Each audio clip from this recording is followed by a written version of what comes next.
E aí tá um clima. Fechou o clima, né? Fechou o clima no mercado. Tá todo mundo assim se perguntando, mas por que que isso está acontecendo? Sendo que o Bitcoin, agora há pouco, aí, a gente está falando de uns 40 dias, menos de 2 meses, estava ali nos $82.000, parecia que ia engatar e de repente cai tudo de novo e agora volta para os patamares abaixo de $70.000 e está todo mundo querendo saber o que está acontecendo. E nesse episódio a gente vai tentar aí explicar o porquê disso tudo e trazer para vocês algumas hipóteses dessa queda de preço. Carol, como que tu tá sentindo esse momento do Bitcoin? Eu acho que tem muito medo no ambiente, né? Porque junta várias coisas. O preço ele é só reflexo de alguns acontecimentos que culminaram essa semana. O primeiro e mais impactante em narrativa e não em volume, digamos assim, em porcentagem em relação à oferta de Bitcoin circulante, é que o Michael Saylor vendeu. Ele que tinha postado esse ano de não venda Bitcoin, venda um rim se for necessário, mas nunca venda os seus Bitcoin. Ele vai lá e contradiz tudo que ele falou para as pessoas que nunca ia vender Bitcoin, no fim ele acabou vendendo. Acho que esse é um ponto que a gente vai abordar aqui ao longo do podcast. E seguem as notícias de OGs, pessoas que acumularam Bitcoin lá em 2010, 2014, movimentando. Então, essa movimentação gera um pouco de FUD. E também uma porcentagem ali de Bitcoins estavam da época da Mt. Gox, que estavam para ser distribuídas para a galera que perdeu o acesso na época que a Exchange faliu. Finalmente parece que ia ser entregue essa semana. Então, juntou a notícia do Saylor, então, notícia negativa. Se o Saylor vendeu, a galera das outras tesourarias que também estaria despejando, isso gera uma sensação negativa. E esses Bitcoin que estavam dormentes ou fora de circulação também voltaram a circular. Então, a gente está numa fase bem negativa, bem de FUD. Como tu falou, Cacá, Bitcoin tinha ali atingido $80.000, e aí tem um outro aspecto desse momento que também várias pessoas que estavam alavancadas apostando na subida do Bitcoin foram liquidadas nesse momento. Então, de novo, esses grandes movimentos eles acontecem justamente para tirar Bitcoin dos especuladores, né, que estavam ali só especulando o preço, e isso acaba jogando o preço ainda mais para baixo justamente nesse momento. Então, acho que é uma confluência de fatores. Acho que a gente pode se aprofundar mais no Saylor, que eu acho que em narrativa, em sentimento, é o que está pegando mais agora. Com certeza. A Strategy, ela vendeu 32 Bitcoin, né, galera? E aí isso representa aí $2,5 milhões entre a última semana de maio, ou seja, na semana passada, né? E foi a primeira venda da Strategy desde o ano de 2022. Então, obviamente que isso criou um sentimento que já era negativo, assim, por conta que o Bitcoin não subiu, né, desde o início do ano. Isso ainda acrescenta mais um fator aí de negatividade em narrativa, na verdade, porque o fundamento do Bitcoin não muda, mas as narrativas, elas acabam mudando, né, o emocional ali das pessoas na compra ou na venda, e aí isso aqui foi mais digamos assim, um balde de água fria para o mercado nesse momento. E agora, por que o Saylor vendeu, Carol? Ele falou alguma coisa assim com inocular o mercado, né, uma palavrinha aí que, sinceramente, eu nunca tinha ouvido falar, inocular. O que ele quis dizer com isso? Tem a versão do Saylor, o que ele disse que ia fazer, e a versão que a galera que está acompanhando o movimento dele, tanto de agora quanto de 2022, deduziu, tá? E chegou na conclusão. Quando ele fala inocular, tem um contexto de vacina, de gerar resistência, né? Quando tu inocula alguma coisa em alguém, geralmente ou tá dando uma vacina ou tá botando um veneno. Então, ele fala que fez isso, de certa forma, para treinar o mercado, caso ele precise vender de novo. Então, porque no fim das contas ele vendeu muito pouco, 0,0003% dos Bitcoin que ele tem. E essa é a grande fala aí dos defensores do Saylor, né? Tipo, isso nem é considerado uma venda, ele acumulou muito mais do que isso aí que ele vendeu, isso não é nada, isso nem pode ser considerado uma venda. Então, por isso que esse fato, porque é um fato, ele vendeu Bitcoin, né? Então, não dá para passar pano no que é um fato, ele vendeu.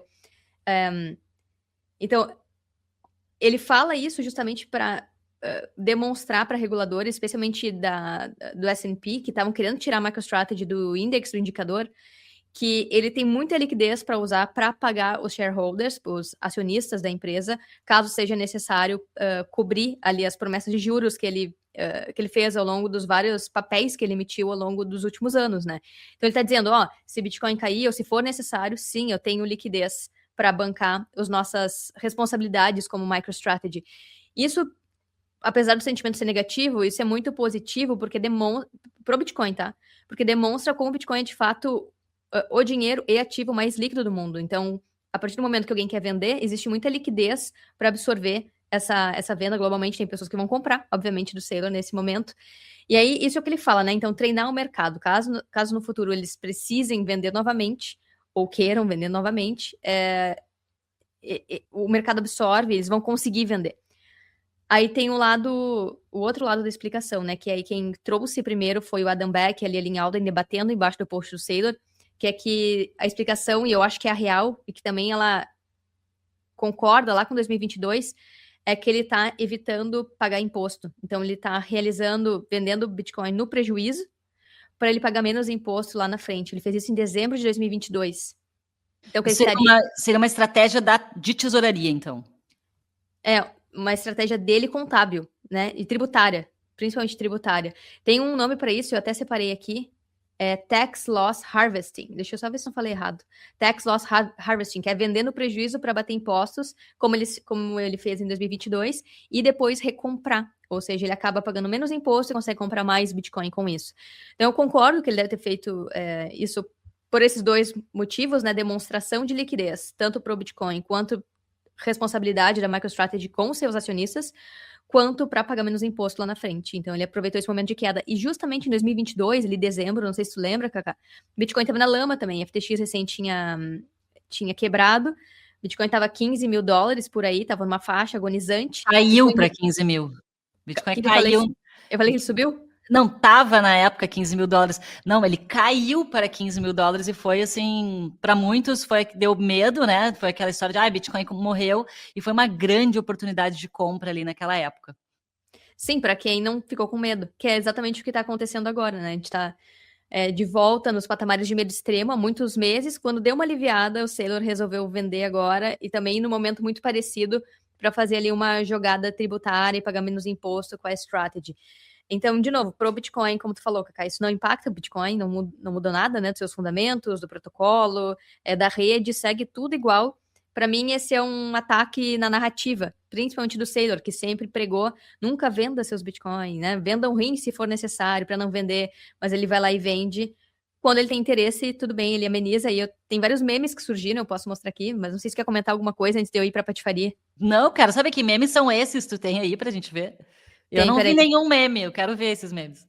Tá, antes de mostrar o meme, eu quero mostrar só essa imagem aqui que mostra exatamente quando o Saylor vendeu da outra vez, né? Foi ali em dezembro de 2022, o Bitcoin estava então ali perto dos 16, 15 mil dólares, então já tinha tido aquela queda ali da FTX, ele estava oscilando nesses patamares aqui, que a galera estava dizendo que ia cair a 12, mas acabou nunca caindo.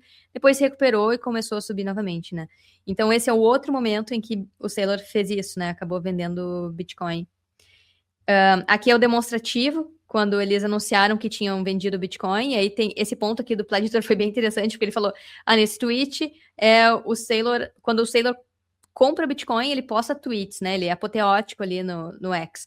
Mas quando ele vende Bitcoin, é tudo em silêncio, é tudo em demonstrativo, tudo chato, né? Numa tabela, não tem vídeo feito em IA, não tem nenhum tipo de divulgação mais memética apelativa, né, no Twitter, por exemplo. Então, achei interessante esse ponto dele. Realmente, ele vendeu na surdina e não fez muito alarde sobre isso. E o meme é esse aqui, ó. Achei maravilhoso. Botaram o Saylor na IA com umas mãos de alface. Achei muito bom. Nossa, ficou maravilhoso isso. Muito bom, né? A galera é muito criativa, né? Não dá para perder o humor, né? Isso é fato. Quem diria que o Saylor ia ser o mão de alface aí do trimestre? Quem diria, quem diria.